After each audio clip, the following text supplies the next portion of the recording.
guys, welcome back to another series. So I'm trying to do, basically this is another syllable say about how will and which planets will survive in the red giant arc of Solarballs. Now I'm trying to not do any rogue planet arc series in stuff that are implying that it previously released, seeing as it finished like around nearly 1 month ago. Also, next theory will be about the Crystallus arc. But first about this one is about the future red giant arc. How will the planets and which planets will survive? We know that Mercury and Venus are by far the most likely to be killed.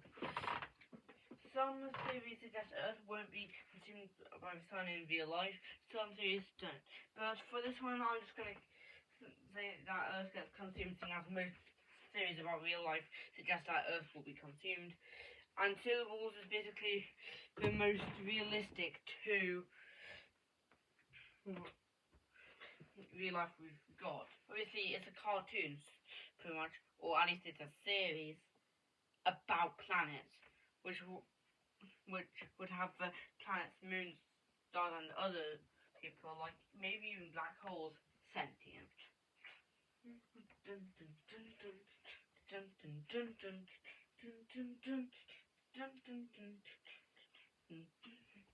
So for this, we can cross Mercury, Venus, and Earth off.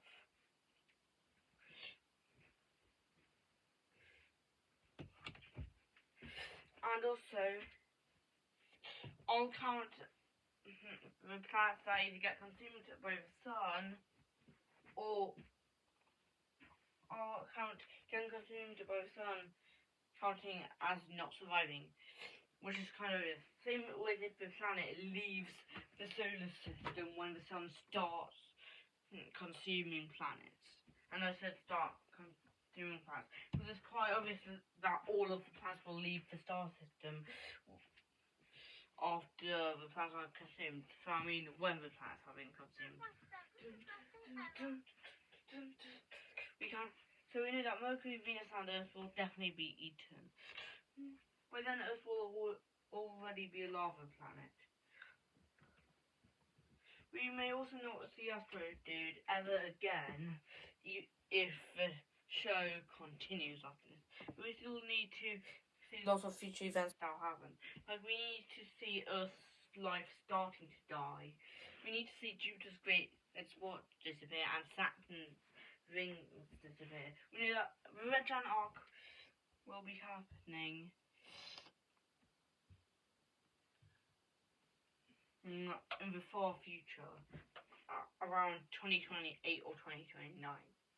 Meaning we've got a while, so don't worry.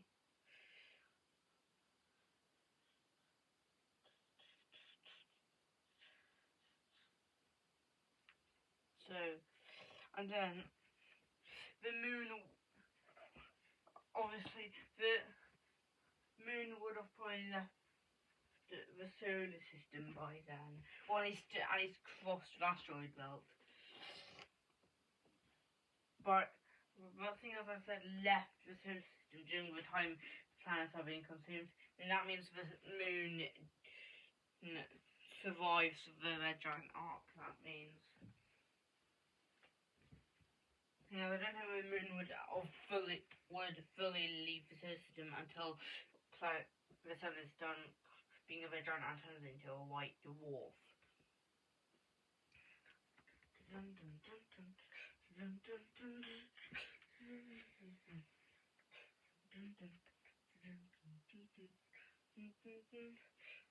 There's also others. So basically, Mars will probably survive. However, Ceres and other asteroids and lots of asteroids don't have much gravity, which means they could easily not survive and could get pulled into the sun. For Ceres, Ceres is the biggest asteroid and it's basically a planet.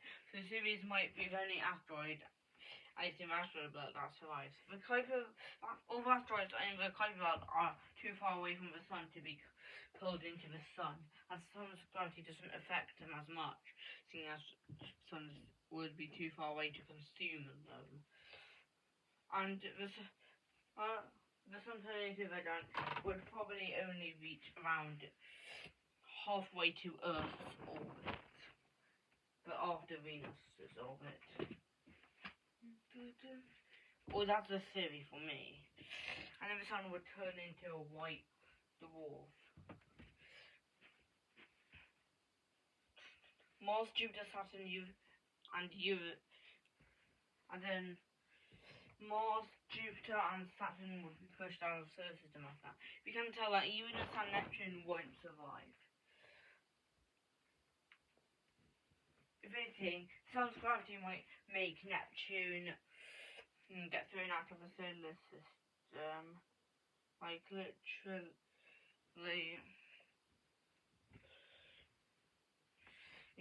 before it actually fully consumes Mercury.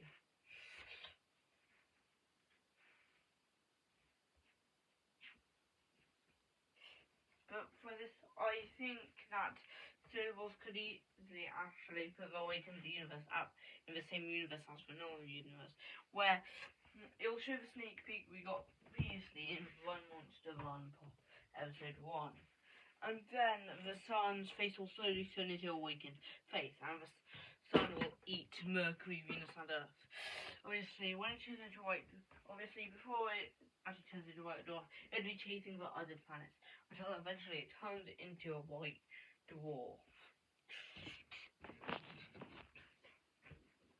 Which is when its face turns back into the normal face it already had before turning into a red giant, except it'll pretty much be dead, meaning the eyes and mouth will be closed anyway, or at least the eyes.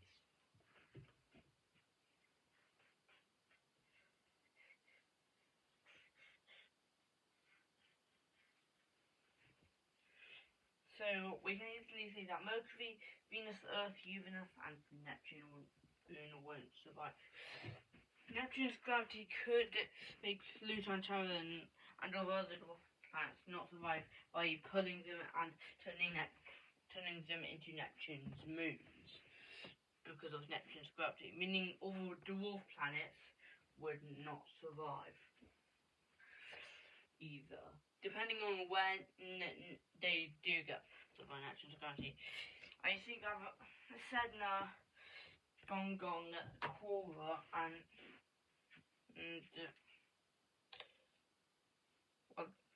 I think that Sedna, Quora, Orca, and Gong Gong will probably be pulled by Neptune's gravity, at least after Venus has consumed.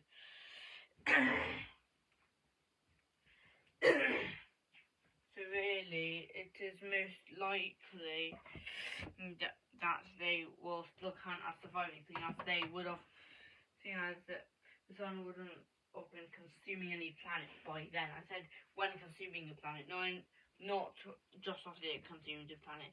Meaning even if it's just about to consume Earth and it's on the way to Earth, then I said when it's consuming a planet, not on the way to a planet that it can consume. Meaning it counts as them surviving. So really, the whole solar system technically survives, seeing as the whole solar system dies after the sun turns into a white dwarf, pretty much. Not while the sun is consuming planets. So that's all for this theory. Goodbye.